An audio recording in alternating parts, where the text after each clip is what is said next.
तो current affairs के आज के सत्र में हम कुछ बहुत ही महत्वपूर्ण करंट अफेयर्स पढ़ने वाले हैं जो कि आपके एग्जाम के दृष्टिकोण से मोस्ट इंपॉर्टेंट है। मैं आप सभी के लिए दिन प्रतिदिन के स्तर पे करंट अफेयर्स की एक महत्वपूर्ण और प्रभावी श्रृंखला के तौर पे कुछ महत्वपूर्ण टॉपिक लेकर के आता हूं। ये वो टॉपिक हैं जो एग्जाम हॉल के लिए बहुत इंपॉर्टेंट है, आपसे पूछे जाएंगे। ठीक है, तो आज जो पहला टॉपिक है करंट अफेयर्स का वो है भारत का पहला कार्बन न्यूट्रल ड्रोन जो है लॉन्च हुआ था ये आपका, और ये आपका गरुड़ एरोस्पेस एक आपकी कंपनी है जो ड्रोन स्टार्टअप कंपनी है। गरुड़ एरोस्पेस उसके द्वारा बनाए जा रहे हैं ये गरुड़ एरोस्पेस। ठीक है, ये आपकी ड्रोन स्टार्टअप कंपनी है और इस कंपनी के द्वारा जो है आपके इनको बनाया जा रहा है, गरुड़ एरोस्पेस के द्वारा ये बनाए जा रहे हैं आपके ड्रोन। तो अभी आपको पता होगा कि वर्ल्ड इकोनॉमिक फोरम की वार्षिक सम्मेलन हुआ था दावोस में, वहां पर जो है इनको लॉन्च किया गया है पहली बार।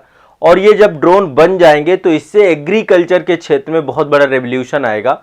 देखिए, हमारे प्रधानमंत्री जी के द्वारा अभी पिछले दिनों भारत के 100 गांवों में 100 किसान ड्रोन को हरी झंडी दी गई थी और इसको ग्रीन रेवोल्यूशन 2.0 भी कहा जाता है कि भाई अब ग्रीन रेवोल्यूशन में ड्रोन के माध्यम से चाहे वो कीटनाशक का छिड़काव हो, चाहे निगरानी हो, इन सभी को लेकर के एक बड़े स्तर का कार्य होगा।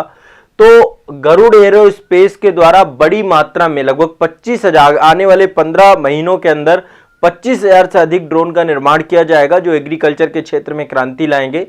तो वर्ल्ड इकोनॉमिक फोरम के क्षेत्र में, ठीक है, इंडियन सस्टेनेबिलिटी लाउंज में पहले कार्बन न्यूट्रल ड्रोन का अनावरण किया गया है। और ये एक बहुत बड़ी बात है जो गरुड़ एरोस्पेस हैं, इसके सीईओ और इसके जो संस्थापक है, फाउंडर और सीईओ हैं, जिनका नाम है अग्निश्वर जयप्रकाश, उन्होंने बताया कि अब ग्लोबल लेवल पे इसकी लॉन्चिंग करना किसान ड्रोन की, ये अपने आप में किसान ड्रोन है, कार्बन न्यूट्रल ड्रोन है। ठीक है, इस तरीके से एग्रीकल्चर के क्षेत्र में एक स्मार्ट एग्रीकल्चर की तरफ ले जाएंगे और इससे जो है बहुत बड़े स्तर का जो है काम होगा। तो आने वाले समय पे भारत में ड्रोन स्टार्टअप को लेकर के भी बड़े स्तर पे व्यापार होगा। लगभग 23 बिलियन अमेरिकी डॉलर तक का व्यापार जो है आने वाले समय में संभावित है इसका। तो Garuda aerospace drone making startup है, 2015 में ये शुरू हुआ था, इसका मुख्यालय चेन्नई में है और एक कृषि आधारित ड्रोन का निर्माण करता है। तो इसके द्वारा ही पहले कार्बन न्यूट्रल ड्रोन्स का अनावरण किया गया है और जो है ये आने वाले समय पे बहुत बड़ी चीज है। तो आपको बस ये जानना है इस वाले करंट में कि भारत का पहला ड्रोन जो है बनाया गया है जिसका नाम है गरुड़ एरोस्पेस के द्वारा बनाया गया है। भारत का पहला कार्बन न्यूट्रल ड्रोन, भारत के पहले कार्बन न्यूट्रल ड्रोन का अनावरण किया गया गरुड़ एरोस्पेस के द्वारा 19 जनवरी 2023 को वर्ल्ड इकोनॉमिक फोरम के इंडियन सस्टेनेबिलिटी लाउंज में पहले कार्बन न्यूट्रल ड्रोन को क्या है अनावरण किया गया है। ठीक है, 19 जनवरी 2023 में जो है इसको वर्ल्ड इकोनॉमिक फोरम के, ठीक है, इसकी दावोस में, आपको पता है कि वर्ल्ड इकोनॉमिक फोरम की दावोस में बैठक हुई थी, वहीं पर इंडियन सस्टेनेबिलिटी लाउंज में पहले कार्बन न्यूट्रल ड्रोन का अनावरण किया जाना बहुत बड़ी बात है।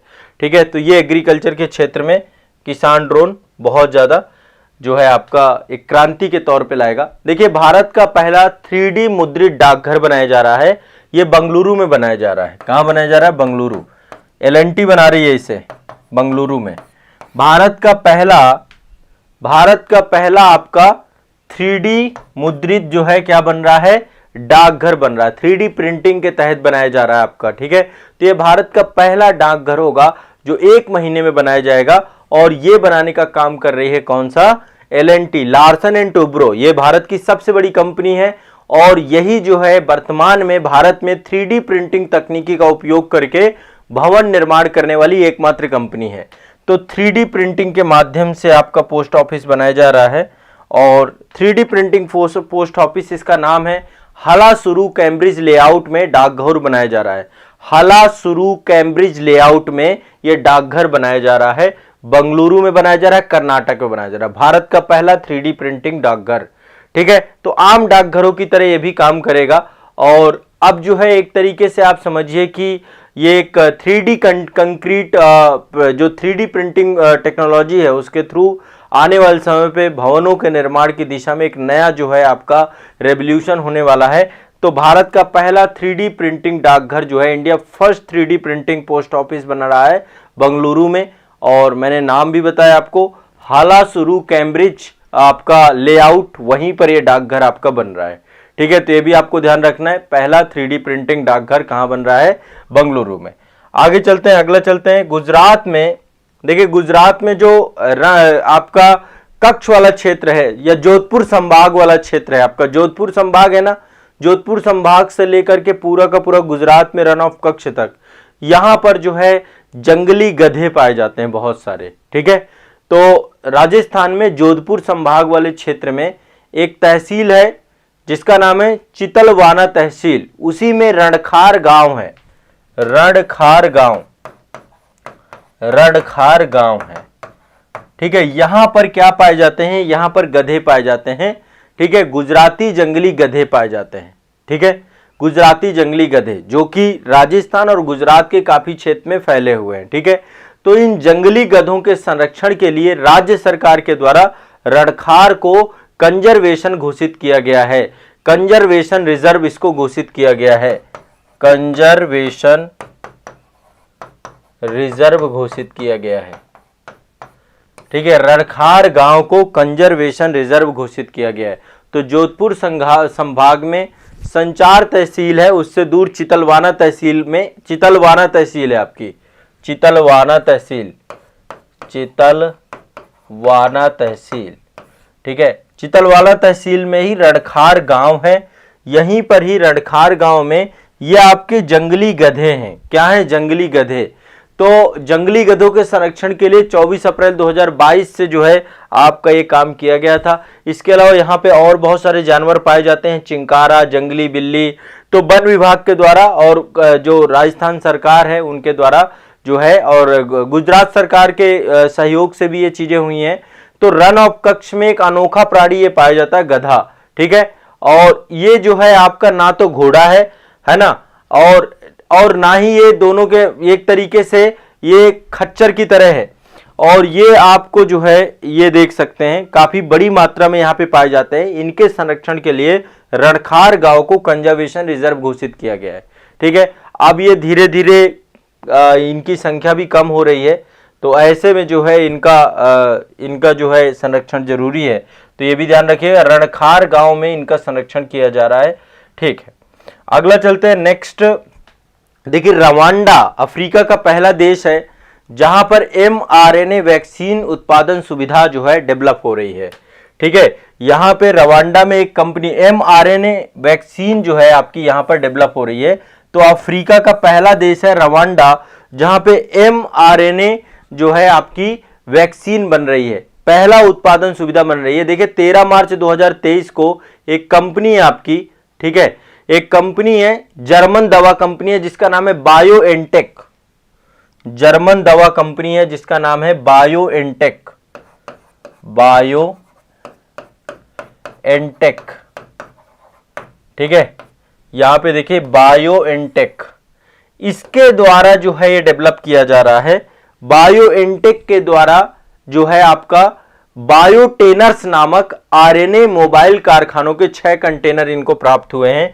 तो अब ये आपकी ये है बायोएनटेक, ये बायोएनटेक एक कंपनी है, उस कंपनी के द्वारा जो है mRNA जो आपकी है इसका नाम है, वैक्सीन का नाम है, तो बायोटेनर्स नामक mRNA मोबाइल कारखाने बनाए गए। यहाँ पे कारखाने डेवलप किए जा रहे हैं। ठीक है, ये कारखाने मोबाइल हैं, मतलब कि एक जगह से दूसरी जगह मूव हो सकते हैं।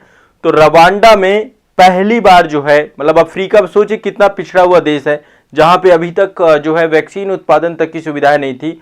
तो बायोएनटेक कंपनी के द्वारा बायोटेनर्स नामक mRNA के जो आपके कारखाने हैं, अब देखिए जब ये बन जाएगा तो इससे बनने के बाद मलेरिया की वैक्सीन, तपेदिक की वैक्सीन, HIV की वैक्सीन, कैंसर से जुड़े हुए जितने भी नए उपचार हैं उन सभी को लेकर रिसर्च होने लग जाएगा, वैक्सीन बनने लग जाएगी। तो ये आपका रवांडा पहला देश अफ्रीका का बना है जहां पर आपका यहाँ पे mRNA वैक्सीन बनने लग जाएगी। तो BioNTainers for mRNA vaccine production in Rwanda. तो ये पहला देश आपका बन जाएगा और ये मोबाइल कारखाने अभी आपके डेवलप किए गए हैं, बायोएनटेक के द्वारा बनाए गए हैं।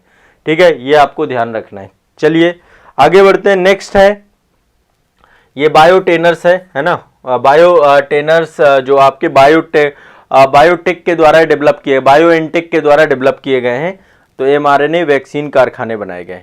देखिए इनसे एक क्वेश्चन भी अभी पूछा गया था, क्रिप्स हिपकिंस। ठीक है, ये पर्सन है क्रिप्स। वैसे मैंने ये क्वेश्चन को पहले भी डिस्कस किया है, ये मैंने मास्टर वीडियो में जिक्र किया था आपका।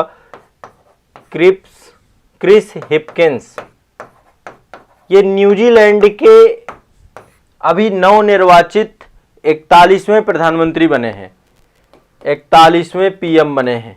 अभी इससे क्वेश्चन आया था, यूपीपीसीएस में भी पूछा गया था। तो क्रिप हिपकिंस जो है न्यूजीलैंड के 41वें प्रधानमंत्री बने हैं।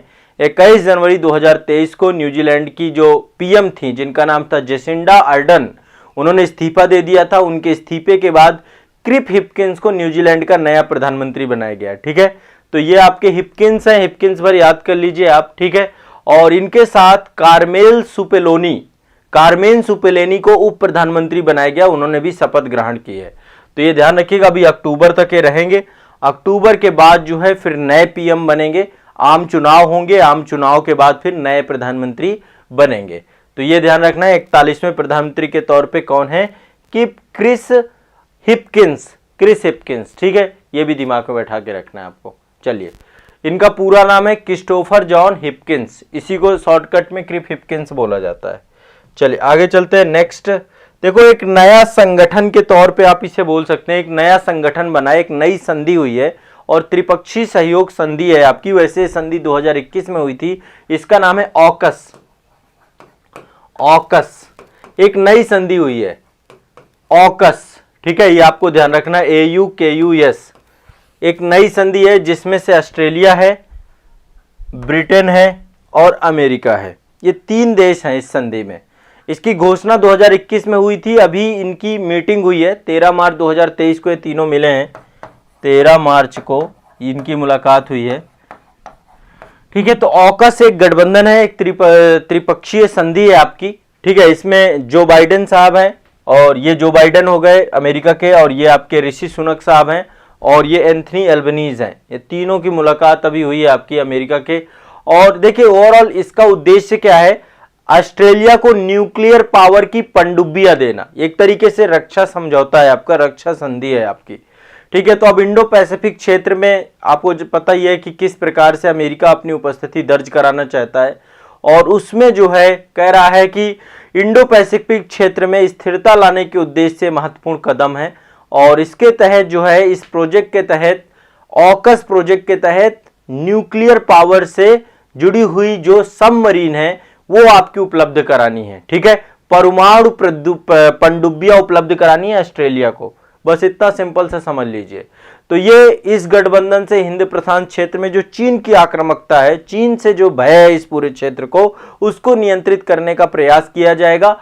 यूएस और यूके जो है परमाणु संचालित पनडुब्बियों को ऑस्ट्रेलिया को देने का प्रयास करेंगे, ऑस्ट्रेलिया को उपलब्ध कराने का प्रयास करेंगे। ठीक है, तो ये ध्यान रखना है आपका। और ये आपकी पूरी की पूरी ऑकस समझौते के तहत ये पूरा का पूरा चीजें हुई हैं। क्लियर है, स्पष्ट है सभी को, सभी के लिए स्पष्ट है ये। हाँ, रणखार राजस्थान में है। रणखार गांव है आपका चित्तलवाड़ा तहसील में, तो वहां पर जो है उसको ही कंजर्वेशन घोषित किया गया है। ठीक है, ये ध्यान रखना है। फिर स्पष्ट है, तो ये आपकी ऑकस के बारे में भी आपको पता होना चाहिए। एक त्रिपक्षीय संधि है, 3 देशों के बीच में हुई है, जिसमें से ब्रिटेन है, ऑस्ट्रेलिया और अमेरिका है। इंडो पैसिफिक क्षेत्र के लिए पूरी संधि की गई है, और इसके तहत 2030 तक ऑस्ट्रेलिया को न्यूक्लियर पावर सबमरीन देना है, यानी उसकी नौसेना को पावरफुल बनाने के उद्देश्य से पूरा का पूरा ये बनाया गया है।